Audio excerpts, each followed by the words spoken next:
Nərmiş Niko bloqunun sahibi Nərmin Əliyevanın bacısı Məryəm avtoqəzada həlak olub. Doğru Xəbər Azərbaycan bildirir ki, bloger bu haqda sosial şəbəkə hesabında paylaşım edib.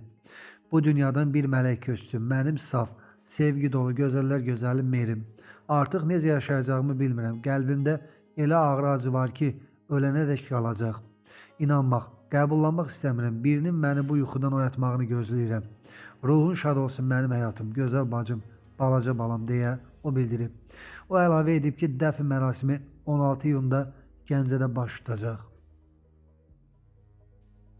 Fövqəladə Hallar Nazirliyinin 112 qaynar xəttinə paytaxtın Binəqədi rayonu Azadlıq prospektində uşağın köməyə ehtiyacı olması barədə məlumat verilib. Məlumatla əlaqədar dərhal Nazirliyin xüsusi riskli xilasetmə qüvvələri çağırış üzrə cəlb olunublar.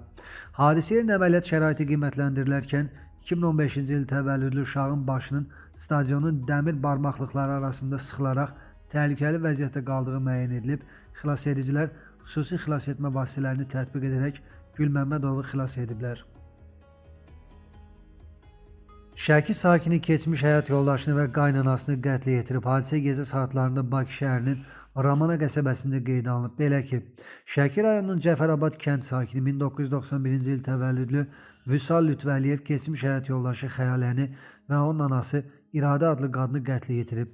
Daha sonra isə hadisəni törədən Lütfəliyevin özünün meyidi tapılıb. Faktla bağlı araşdırma aparılır.